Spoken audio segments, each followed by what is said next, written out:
الأنبياء والمرسلين محمد وعلى آله وأصحابه أجمعين. أما بعد، فأعوذ بالله من الشيطان الرجيم. بسم الله الرحمن الرحيم. إنا نحن نزلنا الذكر وإنا له لحافظون. قال النبي صلى الله عليه وسلم: أشراف أمتي حملة القرآن وأصحاب الليل. صدق الله مولانا العلي العظيم وصدق رسوله النبی الأمی الکریم. بزرگان محترم اور معزز سامعین،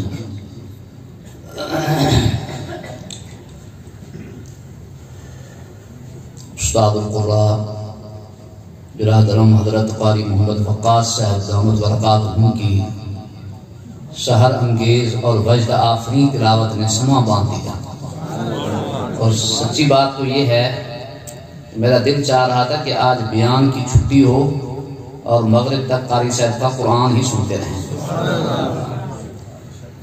لیکن حضرت قاری صاحب کا سفر ہے کہ بعض ساتھیوں کے ہاتھ میں موبائل نظر آ رہے ہیں.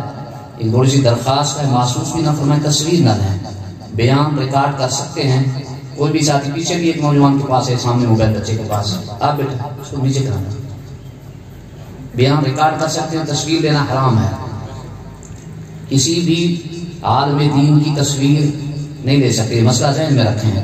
میں تو ایک ویسے ادنا سا طالب علم ہوں، بڑے سے بڑے عالم دین کی تصویر لینا جائز نہیں ہے.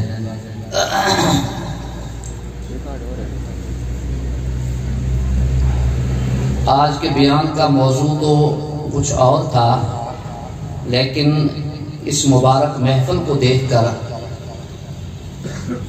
دل چاہ رہا ہے کہ آج قاری صاحب کی تلاوت قرآن کے موضوع پر ہی تھوڑی سی بات ہو جائے. قاری صاحب کی آواز نے آج کے موضوع کو بھی تبدیل کروا دی. جس موضوع پہ آج کی مجلس میں بات کرنا چاہتا تھا وہ انشاءاللہ پھر کسی اگلی مجلس میں ہو جائے گی. سٹریج سیکرٹری صاحب نے قاری صاحب کا جب نام لیا، ان کے نام کے دوران انہوں نے ثانی قاری عبدالباسط کا لقب دیا. تو قاری صاحب کی تلاوت سننے کے دوران مجھے حضرت قاری عبدالباسط صاحب رحمہ اللہ کا ایک واقعہ یاد آ گیا جو ہم نے اپنے اساتذہ سے سنا. ہمارے بزرگ فرمایا کرتے تھے کہ مصر کے مشہور حکمران گزرے ہیں جمال عبد الناصر. ان کا واقعہ سنایا کہ انہوں نے کہا کہ ایک دفعہ روس کے اندر مختلف ممالک کے فرما روا حکمرانوں کا ایک اہم اجلاس تھا. تو اس موقع پر اس بات کی بھی آزادی دی گئی تھی کہ پوری دنیا سے آئے ہوئے حکمران اور ان کے ساتھ جو ان کے نمائندے ہیں وہ اپنے مذہب پر بھی گفتگو کر سکتے ہیں. تو صدر جمال عبد الناصر مرحوم کہنے لگے کہ مسلمانوں کی طرف سے بھی کچھ لوگ وہاں مدعو تھے. اس موقع پر اسلام کے حوالے سے جو تعارف ہونا چاہیے تھا، ہمارا مبارک مقدس اور پاکیزہ اور سچا دین اسلام جس تعارف کا مستحق تھا، اس طرح اس کے شایان شان تعارف اس مجلس میں نہ ہو سکا. وقت کیونکہ تھوڑا تھا، میں دل میں یہ حسرت لے کر اٹھا کہ آئندہ جب کبھی یہ اجلاس ہوگا تو انشاءاللہ میں اپنی طرف سے کوشش کروں گا کہ دین اسلام کا ایک خوبصورت تعارف پیش کروں. تو کہنے لگے کہ کئی سالوں کے بعد جب وہ اجلاس دوبارہ منعقد ہونا طے ہوا تو قاری عبدالباسط صاحب فرماتے ہیں کہ جمال عبد الناصر مرحوم نے مجھے پیغام بھیجا. ہمارے بزرگ فرما رہے تھے کہ یہ واقعہ میں نے خود قاری عبدالباسط صاحب رحمہ اللہ کی زبان سے سنا، انہوں نے مجھے خود سنایا. قاری صاحب فرماتے ہیں کہ اب ان کی طرف سے پیغام آ گیا کہ میں فلاں تاریخ کو روس جا رہا ہوں، تو آپ نے بھی چند دنوں کے لیے میرے ساتھ چلنا. خیر، میں وہاں وقت مقرر پر پہنچ گیا تو مجھے جمال عبد الناصر صاحب نے کہا کہ یہاں کا جو مجمع ہوگا یہ عمومی طور پر کمیونسٹ ذہن کے لوگ ہیں، دہریہ قسم کے لوگ جو اللہ تعالیٰ کے وجود کے منکر ہیں.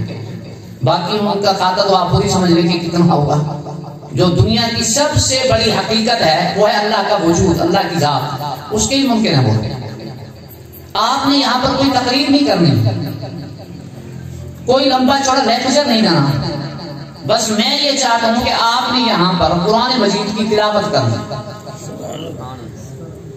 قاری صاحب فرماتے ہیں کہ جب سارے لوگ وہاں آ کے جمع ہوئے، مختلف ممالک کے حکمران اور روس کے ملک کے جو بڑے بڑے حضرات تھے وہ سارے لوگ بیٹھے.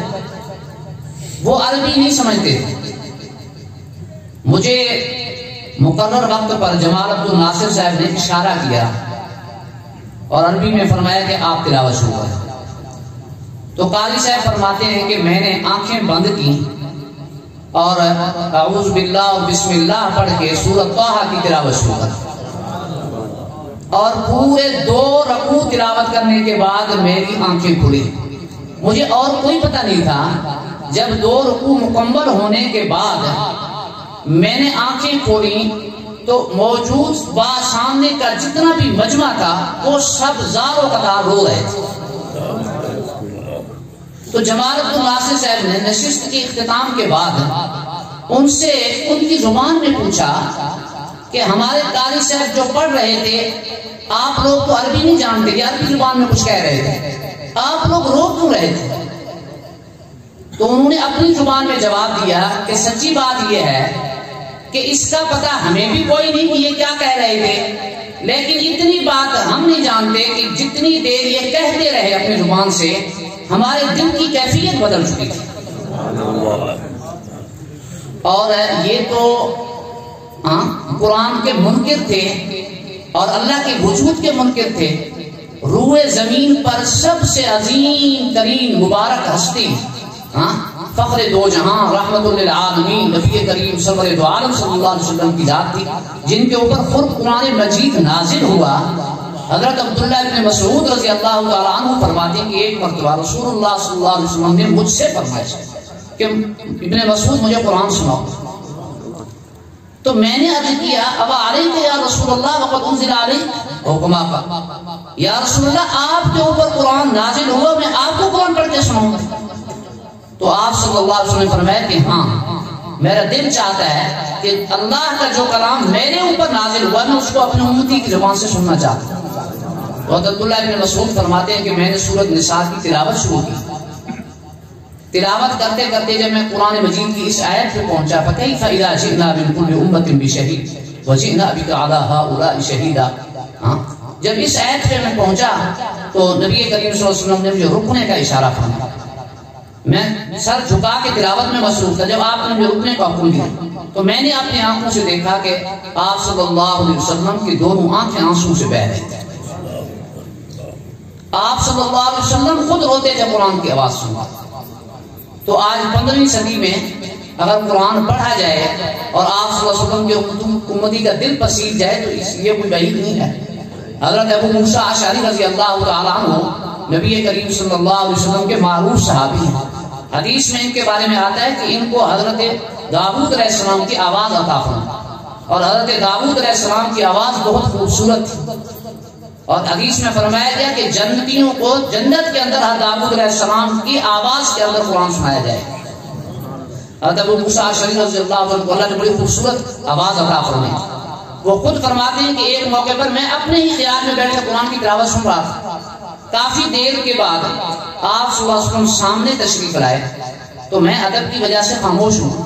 آپ صلی اللہ علیہ وسلم نے فرمایا کہ ابو موسیٰ میں کافی دیر سے دیوار کے اوٹ میں کھڑے ہو کر تمہارا قرآن سن رہا تھا اور تمہاری آواز مجھے بڑی اچھی لگ رہی تھی. تو میں نے عرض کیا کہ یا رسول اللہ اگر مجھے یہ پتا ہوتا کہ آپ کو میری آواز اچھی لگ رہی ہے تو میں اور زیادہ بناس مار کر تلاوت کرتا. ایک حدیث میں ابی بن کعب رضی اللہ تعالیٰ عنہ جن کو نبی کریم صلی اللہ علیہ وسلم نے اقرأ الصحابہ کا لقب ارشاد، پورے صحابہ اکرام کی جماعت میں سب سے بڑے قاری حضرت عمر فاروق رضی اللہ تعالیٰ عنہ اپنے دور خلافت میں جن کو مسجد نبوی میں صحابہ کا امام مقرر فرمایا اور ان کو حکم دیا کہ سب کو تم نے 20 رکعت تراویح پڑھانی. حضرت ابی بن کعب رضی اللہ تعالیٰ عنہ فرماتے ہیں کہ آپ صلی اللہ علیہ وسلم نے فرمایا کہ ابی مجھے اللہ نے حکم دیا ہے کہ میں تمہیں سورۃ بینہ سناؤں. سورۃ بینہ جو قرآن مجید کے آخری پارے میں سورت ہے، سورۃ لم یکن الذین کفروا من اہل الکتاب والمشرکین منفکین، یہ سورت میں یہ تو حضرت ابی بن کعب کرتے ہیں کہ یا رسول اللہ کہ اللہ تعالیٰ نے میرا نام لیا ہے.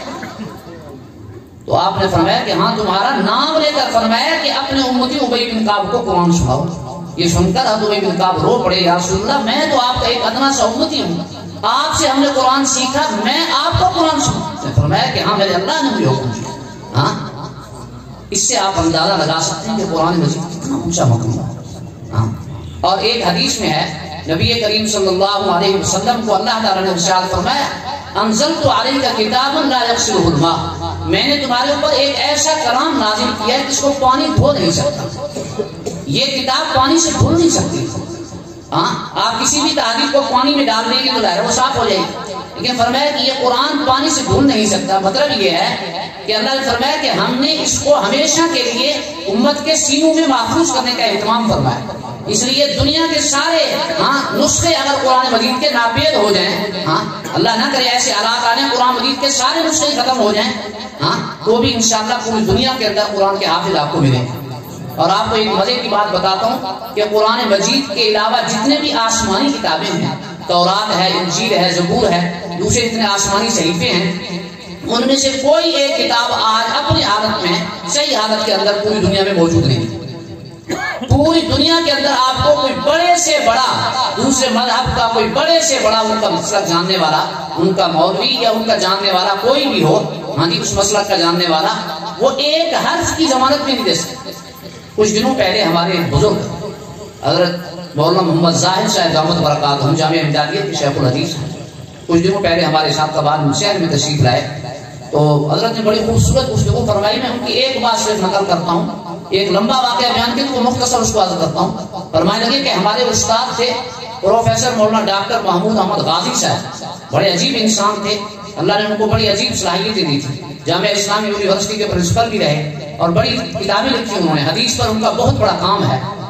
وہ فرمانے لگے کہ حضرت نے اپنا واقعہ ہمیں سنایا کہ اٹلی ہے جس کا دارالحکومت روم ہے اور وہ اس وقت عیسائیوں کا سب سے بڑا یعنی مقدس مرکز، جیسے ہمارا بیت اللہ شریف ہے، مکہ اور مدینہ ہمارے مقدس شہر ہیں اور سب سے بڑا مقدس مرکز مسلمانوں کا بیت اللہ شریف ہے، تو عیسائیوں کا سب سے بڑا مقدس مرکز جو ہے وہ وہاں پر اٹلی روم کے اندر ہے. وہاں ان کا سب سے بڑا روحانی پیشوا جس کو وہ پوپ کہتے ہیں وہ وہاں رہتا ہے. ایک دفعہ ہمارا وفد کیا کہتے ہیں ان کو ملنے کے لیے، پوپ صاحب سے ملاقات کے لیے، تو اس وقت ان کے نائب موجود تھے.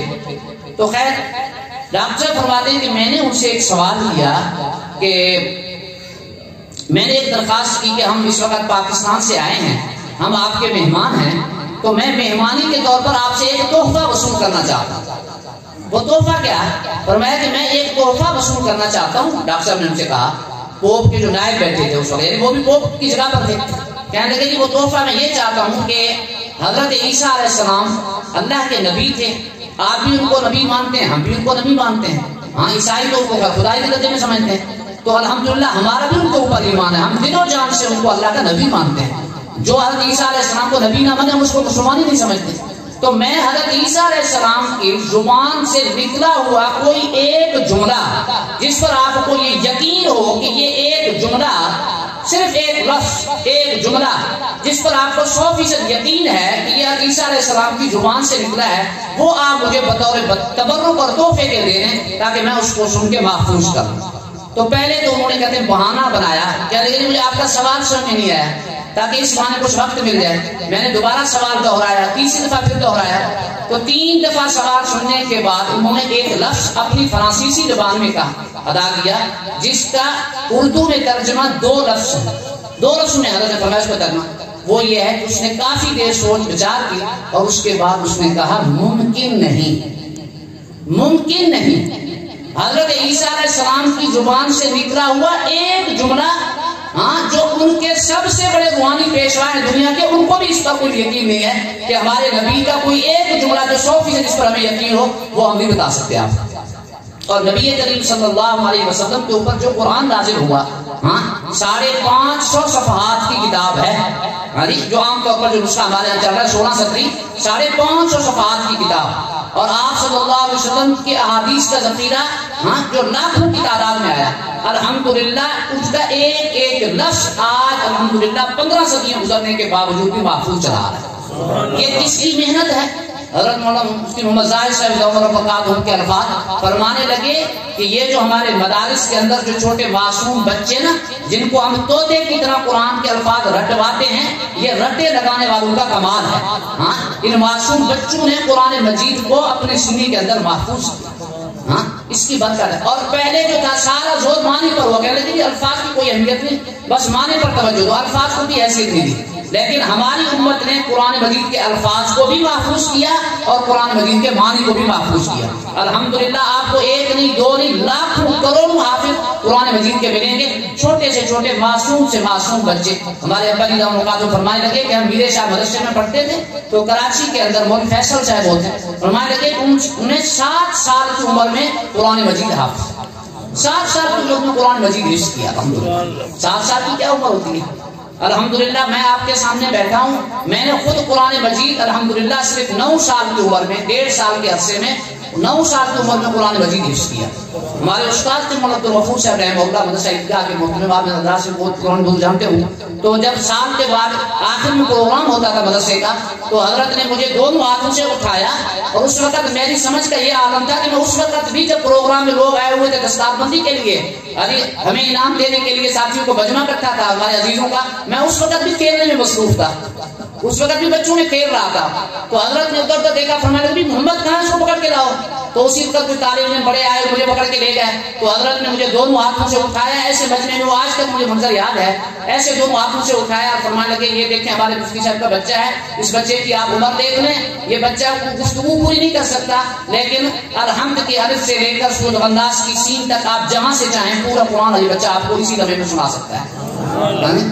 چھوٹے چھوٹے سے معصوم بچے الحمدللہ آپ کو ملیں گے، اور ایسے ہمارے بزرگ ہیں مولانا عبدالکریم ندیم صاحب ہمارے قدیم کے بچپن کے ساتھیوں میں ادھر سے پہلے فرما رہے تھے کہ ہمارے یہاں ضلع رحیمیہ خان میں لیاقت پور کے علاقے میں، فرما رہے تھے غالباً حمزہ کے علاقے میں، حضرت بتا رہے تھے کہ ابھی ایک بچے نے کچھ عرصہ پہلے قرآن مجید صرف 2.25 ماہ کے اندر، صرف 2 مہینے کے عرصے میں پورا قرآن مجید ختم کیا۔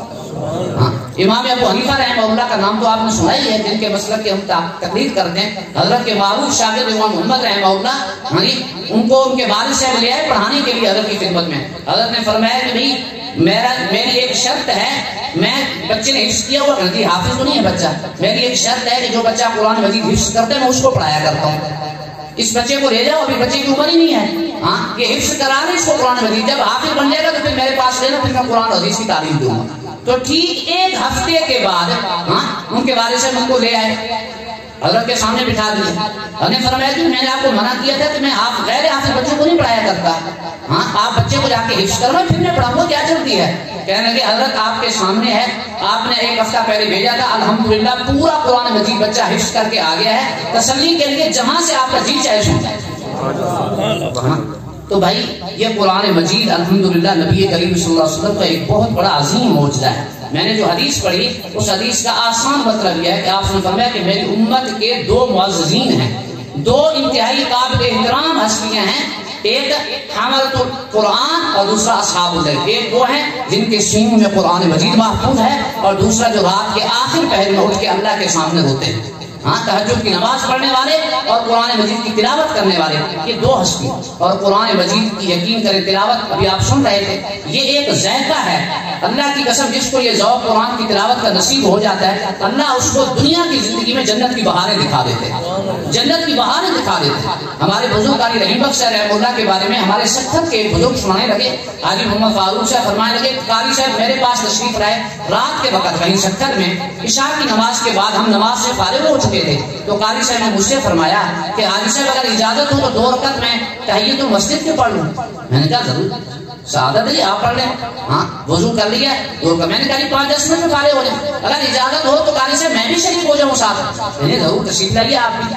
اب بظاہر اندازہ تھا کہ 5-10 منٹ میں 2 رکعت نماز پہ اتنا ہی کر سکتا ہے، لیکن حضرت قاری رحیم بخش رحمہ اللہ قرآن کے عاشق کے قرآن ہاں پوری دنیا میں آج ان کا الحمدللہ فیض ہے، اور شاید ہی کوئی ایسا مدرسہ ہو جس میں قاری صاحب کا فیض یافتہ شاگرد آپ کو نہ ملے. ہاں ہمارے پورے ملک میں الحمدللہ ان کا فیض پیدا، وہ پوری دنیا میں بلکہ ان کا فیض. تو قاری صاحب رحمہ اللہ نے تلاوت شروع کی. میں نے جب ابتدا کی تو میری وجہ سے انہوں نے جہری قراءت شروع کر دی. فرمانے لگے کہ قاری صاحب کو قرآن پڑھنے میں اتنا مزہ آیا کہ حضرت قاری صاحب نے پہلا پارا مکمل کیا، دوسرا پارا، تیسرا پارا، چوتھا پارا، پانچواں پارا، چھٹا پارا، ساتواں، آٹھواں، نواں اور 10واں پارا. 10 پارے 2 رکعت میں حضرت نے مکمل فرمائے اور اس کے بعد سلام. یہ واقعہ چند دن پہلے میں نے خود حاجی صاحب رحمہ اللہ کی کتاب میں پڑھا، اور عائشہ فرماتے ہیں کہ 10 پارے انہوں نے ایسے پڑھے کہ مجھے محسوس ہی نہیں ہوا، کوئی تھکاوٹ ہی نہیں محسوس ہوئی. اس طرح قاری صاحب کا پڑھنے کا ایک انداز تھا، اور قرآن کریم کی برکت اور قرآن کا معجزہ تھا کہ 10 پارے رات کو عشاء کے بعد کھڑے ہو کے پڑھے اور تھکاوٹ ہی محسوس نہیں.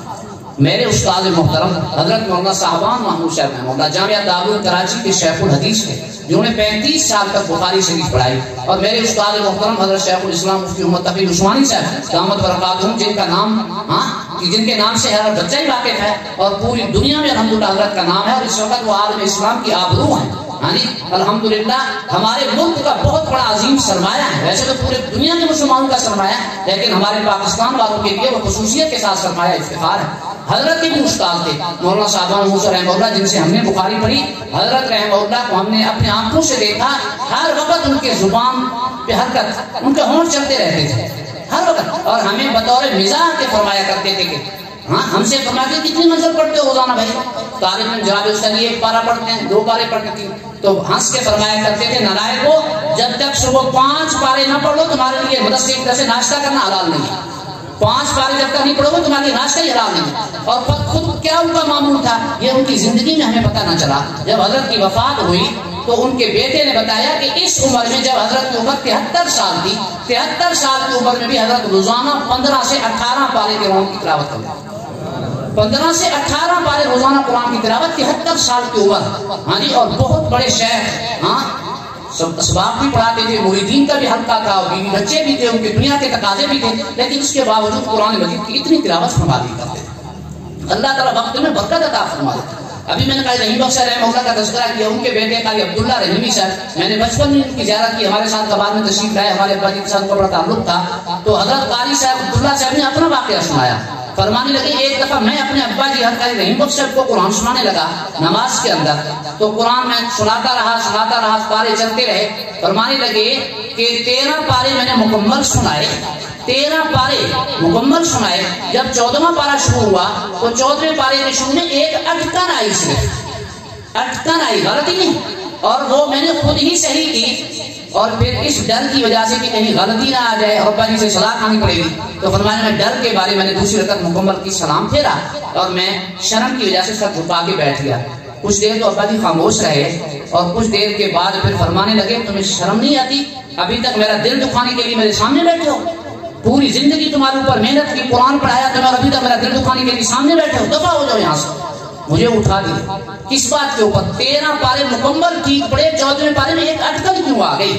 لیکن قاری صاحب فرماتے ہیں کہ اس کے بعد میں نے عہد کیا کہ جب تک روزانہ 10 پارے میری تلاوت مکمل نہیں ہوگی میں اس وقت تک اپنے اوپر سونے کو حرام قرار دیتا. اور ان کی بیٹی کا بیان ہے کہ قاری صاحب رحمہ اللہ میرے ابا جان ہمیشہ ان کا معمول تھا، بڑے مہمان نواز تھے، دن بھر مہمانوں میں گھرے رہتے تھے، لیکن رات کو جب تشریف لاتے ان کے لیے ہم بستر تیار کرتے تو ابا جی تازہ وضو فرماتے اور بستر پر آ کے قرآن مجید کی تلاوت شروع فرما دیتے. جب تک 10 پارے مکمل نہیں ہو جاتے تھے اس وقت تک وہ سوتے نہیں. یہ کیا تھے بھائی؟ یہ جو واقعات آپ سن رہے ہیں یہ کوئی پتھر کے بھرے ہوئے لوگ نہیں تھے میرے بھائیوں، یہ ہماری طرح ہی گوشت پوشت کے بھرے ہوئے انسان تھے. گوشت پوشت کے بھرے ہوئے انسان. مجھے ایک بات یاد ہے کہ اپنے بزرگوں کے، ہمارے ابا جی فرمانے لگے کہ حضرت میاں عبد الحادی صاحب رحمہ اللہ ہمارے سلسلہ قادریہ کے بہت بڑے بزرگ حضرت میاں مسعود احمد صاحب دامت برکاتہم ان کے دادا ابا جی فرمانے لگے کہ ہم بچپن میں چھوٹے چھوٹے پڑھتے تھے مخصوصاً خانپور میں، جب بھی جاتے تو حضرت میاں صاحب کو قرآن کی تلاوت میں ہی دیکھتے، ہر وقت تلاوت. آخر کے اندر تو اتنا تھا کہ ورق بھی نہیں الٹ سکتے تھے معذور کمزوری کی وجہ سے، خادم ساتھ بیٹھا ہوتا تھا وہ ورق الٹا جاتا تھا. تو فرمانے لگے کہ حضرت اتنا قرآن پڑھتے تھے، اتنا قرآن پڑھتے تھے. میں نے خود ان کے حالات میں یہ بات پڑھی کہ حضرت نے اپنی زندگی کے آخری دن جس نے ان کی وفات ہوئی اس دن بھی قرآن مجید کے 16 پارے پڑھے. قرآن مجید کے 16 پاروں کی تلاوت کی. اور حضرت مولانا اللہ وسایہ صاحب برکاتہم جو ہمارے ختم نبوت کے بہت بڑے بزرگ ہیں، حضرت فرما رہے تھے میاں عبدالحادی صاحب رحمہ اللہ کے بیٹے میاں سراج احمد صاحب بھیلپوری رحمہ اللہ کے حالات میں انہوں نے مضمون لکھا. فرمانے لگے کہ میاں سراج احمد صاحب 50 سال تک روزانہ 15 پارے تلاوت فرماتے تھے. ہاں روزانہ 15 پارے، ہر 2 دن کے اندر ختم.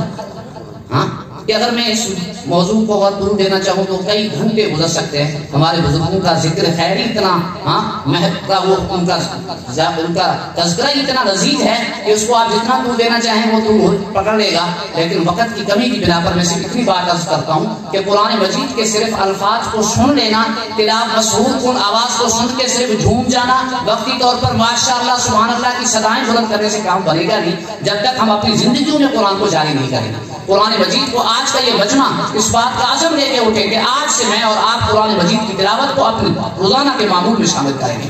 اور کچھ نہیں، جو میں یہ عرض کرتا ہوں کہ روزانہ سورۃ یاسین شریف کی تلاوت، اور جو حافظ ہیں وہ کم از کم 1 پارہ ضرور پڑھیں، روزانہ 1 پارہ. میرے استاد محترم حضرت مفتی محمود اشرف عثمانی صاحب دعوت برکاتہم فرمانے لگے کہ ہم نے اپنے بزرگوں سے ایک طریقہ سیکھا قرآن کی تلاوت کا.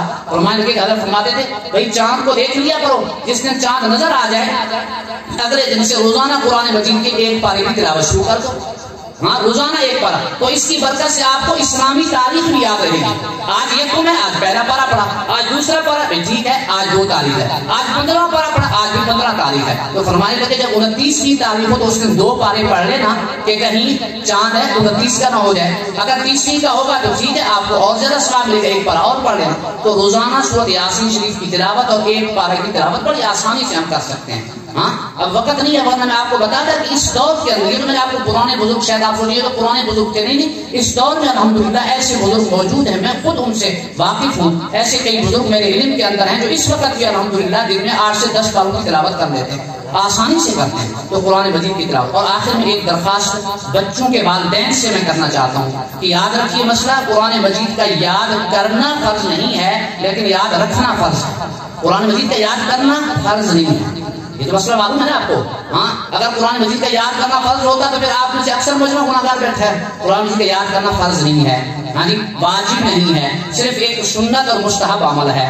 آپ کریں گے تو بہت زیادہ فضیلت. ہاں ابھی آپ سن رہے تھے اسٹیج سے اعلان کر رہے تھے، ہاں اس کے دوران قرآن مجید کے فضائل کے متعلق احادیث سنا رہے تھے آپ کو. لیکن قرآن مجید یاد کر لینے کے بعد اس کو یاد رکھنا فرض ہے، اور بھول جانے پر حدیث میں بہت شدید وعید آئی ہے. اس لیے میں ان ساتھیوں سے درخواست کرتا ہوں جن کے بچوں نے قرآن مجید حفظ کیا ہے، آپ کو لاکھوں کروڑوں بار مبارک. ہاں اللہ دنیا اور آخرت دونوں میں آپ کو اس کا صلہ دیں گے. لیکن اب یہ بہت بڑی عظیم امانت لے کے جا رہے ہیں آپ کے معصوم بچے اپنے سنوں میں اللہ کے لیے. اب اس قرآن مجید کی نگرانی آپ نے کرنی ہے. یہ بچے جس شعبے میں چلے جائیں، جس فیلڈ میں چلے جائیں، جو کچھ بھی کریں، لیکن قرآن کو یاد رکھیں. آخر میں ایک واقعہ سناتا ہوں. ہمارے دارالعلوم دیوبند کے بانی حجت الاسلام مولانا محمد قاسم نڈوسی رحمہ اللہ کے بیٹے حضرت مولانا محمد احمد صاحب فرماتے ہیں کہ میرے والد صاحب نے ایک دفعہ آخری زندگی میں مجھے ایک دفعہ بلایا اور مجھے فرمانے لگے کہ محمد احمد میری ایک بات سنو، تم نے قرآن مجید کے تم حافظ بن گئے، تم عالم بنو گے، اللہ تمہیں مال و دولت بھی دیں گے، عزت بھی دیں گے، شہرت بھی دیں گے، لیکن یہ سب کچھ تمہارے لیے ہوگا، یہ سب کچھ تمہارے لیے ہوگا، لیکن میں نے قرآن مجید تمہیں اپنے لیے یاد کروایا، اس میں سے میرا حصہ نہ بتانا، اس میں سے میرا حصہ نہ بتانا. اور عجیب بات ہے کہ میں نے وعدہ کیا ابا جی انشاءاللہ جب تک زندہ ہوں روزانہ قرآن مجید کا 1 پارہ آپ کے حساب ثواب کی نیت سے پڑھا کروں گا. اچھا پھر ان کے بیٹے آگے قاری محمد طیب صاحب رحمہ اللہ جو 51 سال تک دارالعلوم دیوبند کے محتمم رہے، ہاں حکیم الامہ مولانا شفیع تھانوی رحمہ اللہ کے خلیفہ تھے، وہ فرماتے ہیں آگے مولانا قاسم لودھوی کے پوتے ہیں پھر. تو یہ پھر اپنا واقعہ سناتے ہیں کہ میرے والد صاحب نے اپنی زندگی کے آخری ایام میں بیان ہی بالکل سیم اسی طرح مجھے بلایا اور مجھے اپنے سامنے بٹھایا. میں نے ان کے چہرے پہ نظر دوڑائی تو بڑے مغموم تھے. میں نے کہا ابا جی کوئی تکلیف ہے تو ڈاکٹر صاحب کو بلاتا ہوں میں، یا ان کے پاس آپ کو کہنا لگے بیٹا مجھے کوئی تکلیف نہیں ہے، میں الحمدللہ آرام میں ہوں، سکون میں ہوں، لیکن ایک بات کی بڑی بڑی فکر ہے، میں اس کے لیے آپ کو بلایا، میں نے آپ کو تکلیف دی. ابا جی فرمائیں. فرمانے لگے بات یہ ہے کہ دیکھو محمد طیب بالکل ایک واقعہ میرے ساتھ پیش آیا تھا، آج وہی واقعہ میرے ساتھ میرے والد صاحب کا تھا اور آج میرے ساتھ خود پیش آ رہا ہے۔ میرے والد صاحب نے مجھے بلایا تھا اور یہ فرمایا تھا آج میں بھی تمہیں بلا کے یہ کہہ رہا ہوں کہ محمد طیب تم حافظ بنے، قاری بنے، تم عالم بھی بنو گے، اللہ تمہیں عزت بھی دیں گے، مال بھی دیں گے، شہرت بھی دیں گے، انشاءاللہ اللہ تمہیں بڑی عزت دیں گے، لیکن یہ سب کچھ تمہارے لیے ہوگا۔ قرآن میں نے تمہیں اپنے لیے بنایا، اللہ کے واسطے اس میں میرا حصہ نہ بنانا۔ تو قاری صاحب فرماتے ہیں کہ میں نے بھی ان کے ساتھ عہد کیا کہ ابا جی انشاءاللہ جب تک میں حیات ہوں آپ کی عیسیٰ ثواب کے لیے سے ایک پارہ پڑھوں گا، جب تک الحمدللہ میری والدہ حیات رہی میں ایک پارہ اپنے ابا جی کے لیے پڑھتا رہا، جب میری والدہ کا انتقال ہوا تو میں نے دوسرا پارہ اپنے والدہ کی عیسیٰ ثواب کے لیے شروع کر دیا۔ میں اور آپ ایک دن قبروں کے مہمان بن جائیں گے، لیکن انشاءاللہ میری اور آپ کی نسلیں قرآن پڑھتی رہیں گی اور انشاءاللہ اس کا اجر و ثواب ہمیں ملتا رہے گا۔ ہمارے بزرگ حضرت ذوالفقار کو فرمانے لگے، لاہور کے اندر ایک میرے متعلقین میں سے ایک ساتھی تھے، مجھے انہیں ناشتے پہ بلایا، کہنے لگے کہ ناشتہ جب انہیں لگا کہنے لگے جی میرے ابا جی بڑے عاشق قرآن کے بعد، تو میں نے کہا کہ آپ ابا جی کے عشق قرآن کا بار بار ذکر فرما رہے ہیں، اب تو ہمیں ناشتے میں مزہ نہیں آئے گا، یا تو آپ اپنے ابا جی کی باتیں سنائیں پھر ہم ناشتہ کریں گے۔ قاری صاحب فرمانے لگے کہ حضرت آپ ناشتہ کرتے ہوئے میں اپنے ابا جی کی ایک بات آپ کو سنا دیتا ہوں، بھائی سنائیں۔ کہنے لگے میرے ابا جی کو کسی بزرگ نے کسی اللہ والے نے فرما دیا کہ اگر آپ یہ چاہتے ہیں کہ آپ کی نسلوں میں ہمیشہ ہمیشہ کے لیے قرآن کا فیض جاری ہو جائے، ایک نسخہ میں بتا دوں میرے پاس ہے، وہ یہ ہے کہ آپ روزانہ قرآن مجید کا ایک ختم کرنا شروع کر دیں، دنیا کے سارے کاموں سے اپنے آپ کو کاٹیں اور صبح سے لے کر رات تک آپ نے قرآن مجید کا ایک ختم کرنا ہے، 2 سال تک مکمل، اس میں ناغہ نہیں ہونا چاہیے۔ پھر آپ انشاءاللہ اپنے آنکھوں سے دیکھیں گے کہ اللہ آپ کی نسلوں میں قرآن و حدیث کا فیض جاری فرما دیں۔ کہتے میرے ابا جی واپس تشریف لائے وہاں سے اور مجھے سب گھر والوں کو اکٹھا کیا، بڑھاپا بھی تھا، کہنے لگے کہ دیکھو میں نے زندگی بھر تمہاری خدمت کی ہے، آج سے میں دنیا کے کاموں کی چھٹی کر رہا ہوں، میں نے ایک اپنا وظیفہ پورا کرنا ہے۔ کہنے لگے ابا جی بڑے شوق سے، ہاں گھر کے سارے کام ہم سنبھالتے ہیں، ہم نے اپنی ذمہ داری سنبھال لی، اور ابا جی روزانہ صبح فجر کی نماز کے بعد بیٹھتے، بوڑھے آدمی حافظ کے نیچے ناظر رکھا، انہوں نے نہ سردی دیکھی نہ گرمی دیکھی، نہ انہوں نے خزاں دیکھا نہ بہار کو دیکھا، نہ انہوں نے صحت دیکھی نہ بیماری دیکھی، ہاں ہر حال کے اندر انہوں نے صبح سے لے کر قرآن مجید کو پڑھنا بیٹھتے اور شام کا قرآن مجید مکمل فرماتے تھے، اور پورے 2 سال تک انہوں نے یہ عمل کیا۔ کہنے لگے میں اللہ کو حاضر ناظر جان کر حضرت آپ کے سامنے عرض کرتا ہوں کہ آج میرے والد صاحب کی پوری اولاد، بیٹے اور بیٹیاں ہم سارے حافظ اور میری بہنیں ساری حافظہ، اور الحمدللہ ہمارے ابا جی کے پوتے پوتیاں نواسے نواسیوں میں جن کی عمر 7 سال یا 7 سال سے اوپر ہے سب قرآن کے حافظ اور حافظہ، 7 سال کی عمر سے جتنے بھی اوپر بچے سارے حافظ بن گئے۔ یہ قرآن ان کی نسلوں نے قرآن کا فیض جاری فرما دیا، اور آج میں اور آپ بھی اگر قرآن کی تلاوت کا معمول بنائیں گے تو انشاءاللہ اسی طریقے سے میری اور آپ کی نسلوں میں بھی قرآن کا فیض جاری ہو جائے گا۔ ہاں تو بس آخر کے اندر میں یہی درخواست کر کے بات کو ختم کرتا ہوں، اللہ آپ سب حضرات کا عمل قبول فرمائے، اور ان بچوں کی محنت کو اور ان قاری صاحب کو جنہوں نے ان کو محنت کی، ہاں اور اس ادارے کے بانی حافظ غلام حسن صاحب رحمہ اللہ اور ان کے بیٹے، ہاں جی اور ان کے اعزاء جو اس ادارے کو چلا رہے ہیں، اللہ ان تمام انتظامیہ کی محنت کو اپنے بارگاہ میں قبول فرمائے، اور اللہ تعالیٰ ان کی محنت کو والدین، اساتذہ اور تمام اعزاء و اقارب کے صدقہ جاریہ بنائے۔ اب یہ بچے آ رہے ہیں تو پھر حضرت مفتی محمد اسماعیل صاحب دامت برکاتہم، میری نگاہ پڑ گئی آپ کے اوپر، اگر آپ چھپ کے بیٹھ کر